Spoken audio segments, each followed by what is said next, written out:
Hello, నేను miss రావు. సాధారణంగా చంద్రబాబు నాయుడు గారు ఎవ్వరిని కూడా ప్రశంసించరు.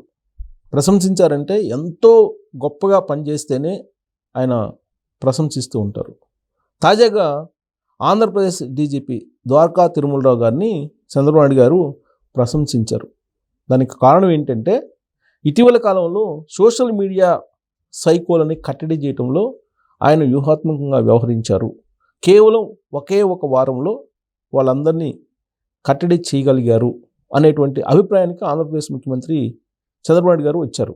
అందుకే డీజీపీ ద్వారకా తిరుమలరావు గారిని ప్రశంసించకుండా ఉండలేకపోయారు. బుధవారం రోజున డీజీపీ, ఏసీబీ, సిఐడి చీఫ్లతోటి ఉన్నతాధికారులతోటి రివ్యూ సమావేశాన్ని చంద్రబాబు నాయుడు గారు నిర్వహించారు. ఆ సందర్భంగా ఒకవైపు ప్రశంసిస్తూనే మరోవైపు టార్గెట్ని నిర్దేశించారు చంద్రబాబు నాయుడు గారు. అందుకే చంద్రబాబు నాయుడు గారి దగ్గర పని చేయాలంటే కనుక కత్తి మీద సాము అని చెప్తూ ఉంటారు ఉద్యోగులు. ఆయన ఒక టార్గెట్ పెడతారు, ఆ టార్గెట్ పూర్తి కాగానే మరొక టార్గెట్ వైపు వెళ్ళిపోతూ ఉంటారు. ఆ విధంగా పరిగెడుతూ పనిచేస్తేనే ఆయన దగ్గర ఇమడగలరు, పని చేయగలరు అనేటువంటి అభిప్రాయం ఉద్యోగ వర్గాల్లో ఉంది. ప్రత్యేకించి ఆంధ్రప్రదేశ్లో పోలీసు వ్యవస్థను గాడిలో పెట్టాలి అనేది చంద్రబాబు నాయుడు గారి యొక్క లక్ష్యం. ఆ దిశగా ఆయన ప్రయత్నాలు చేస్తూ ఉన్నారు.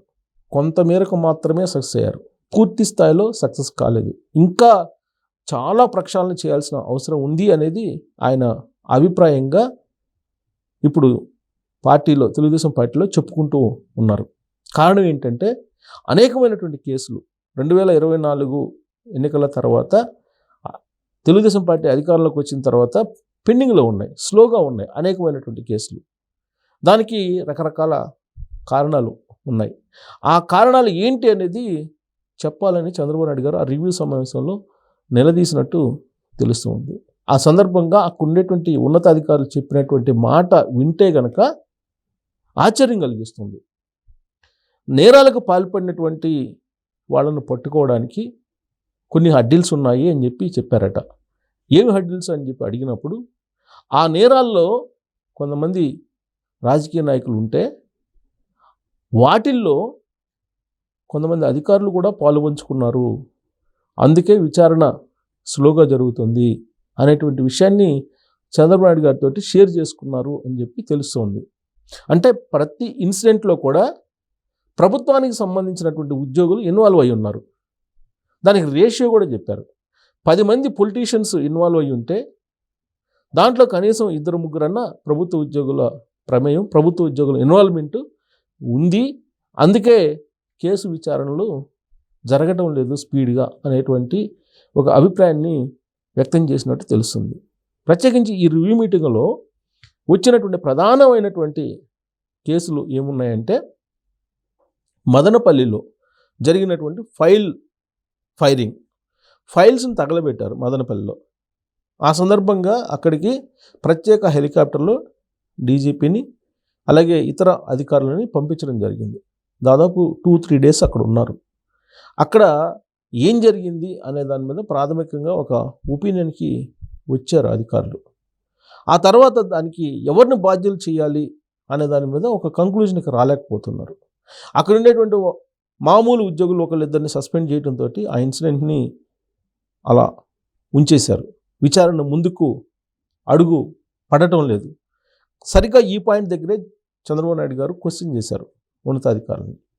మీరు ఏం చేశారు, ఆ కేసుని ఎందుకు లాజికల్ కంక్లూజన్కి తీసుకురాలేకపోతున్నారు, దానికి బాధ్యులు ఎవరు అనే దాని మీద క్వశ్చన్ చేసినప్పుడు పొలిటీషియన్స్తో పాటు కొంతమంది ఉద్యోగులు కూడా ఇన్వాల్వ్ అయి ఉన్నారు, అందుకే విచారణ స్లో అవుతుంది, ఖచ్చితంగా విచారణని స్పీడప్ చేస్తాము అనేటువంటి అభిప్రాయాన్ని వ్యక్తం చేశారని కూడా సమాచారం. ఇక చిత్తూరు జిల్లాలో అనేక చోట్ల ప్రైవేటు వ్యక్తుల యొక్క ఆస్తులని లాగేసుకున్నారు అనేది కేసులు ఉన్నాయి. మదనపల్లి ఫైల్ సంఘటన జరిగినప్పుడు అక్కడికి వెళ్ళినప్పుడు అక్కడ సిసోడియా అలాగే డీజీపీ వీళ్ళందరూ వెళ్ళినప్పుడు వచ్చినటువంటి కంప్లైంట్స్ ఏంటంటే ఎక్కువగా ప్రైవేటు వ్యక్తుల ఆస్తులు లాక్కొని రిజిస్ట్రేషన్ చేయించుకున్నారని కొంతమంది, బలవంతంగా లాగేసుకున్నారని ఇంకొంతమంది, అసైన్ ల్యాండ్స్కి సంబంధించిన రిజిస్ట్రేషన్లు జరిగాయని ఇంకొంతమంది ఇలా రకరకాలుగా చెప్పారు. దానికి సంబంధించిన కేసులు కూడా కంప్లైంట్స్ కూడా ఉన్నాయి. ఈ కంప్లైంట్స్ సంబంధించి విచారణ వేగంగా జరగట్లేదు. ఎందుకు జరగట్లేదు అనేటువంటి విషయాన్ని ప్రస్తావిస్తూ వీళ్ళనంత త్వరగా వాటిని సార్ట్అవుట్ చేయాలనేటువంటి దిశానిర్దేశం చంద్రబాబు నాయుడు గారు చేశారు. ఇదంతా ఒక ఎత్తు అయితే, మైనింగ్ కింగ్ వెంకటరెడ్డి ఎలా తప్పించుకున్నారు? ఆయన జైలు నుంచి బయటకు వచ్చారు బెయిల్ మీద. ఏసీబీ వాళ్ళు ఏం చేస్తున్నారు? ఏసీబీ వాళ్ళు ఎందుకు కౌంటర్ దాఖలు చేయలేకపోయారు? కనీసం బెయిల్ని అడ్డుకునేటువంటి ప్రయత్నం ఎందుకు చేయలేకపోయారు? ఎక్కడ ప్రాబ్లం ఉంది? సమన్వయ లోపం ఎక్కడుంది అనే దాని మీద స్ట్రెస్ చేసి చంద్రబాబు నాయుడు గారు పోలీసు ఉన్నతాధికారులని అడిగారు అని చెప్పి తెలుస్తోంది. అలాగే లిక్కర్ స్కామ్, ఆంధ్రప్రదేశ్లో అత్యంత పెద్ద స్కాముల్లో ప్రధానమైనటువంటిది లిక్కర్ స్కామ్. ఆ లిక్కర్ స్కామ్లో వాసుదేవరెడ్డి ఉన్నారు.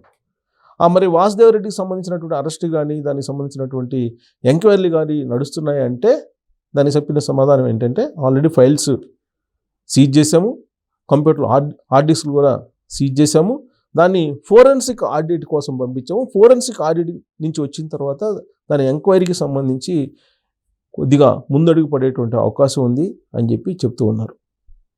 మరి బోరుగడ్డ అనిల్ని రాచమర్యాదలు చేయటం ఏంటి అనేది ప్రశ్న చేసినప్పుడు, పోలీసుల్లో కొంతమంది ఇప్పటికీ కూడా జగన్మోహన్ రెడ్డికి సంబంధించినటువంటి అనుచరులు లేదా వైఎస్ఆర్ కాంగ్రెస్ పార్టీకి సంబంధించిన వీర విధేయులు, అభిమానులు ఉన్నారు.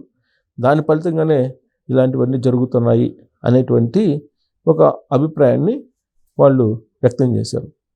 అలాగే మీకు నందిగం సురేష్ పోలీసులనే సవాల్ చేశారు. ఆయన పోలీసులనే సవాల్ చేస్తూ మాట్లాడారు.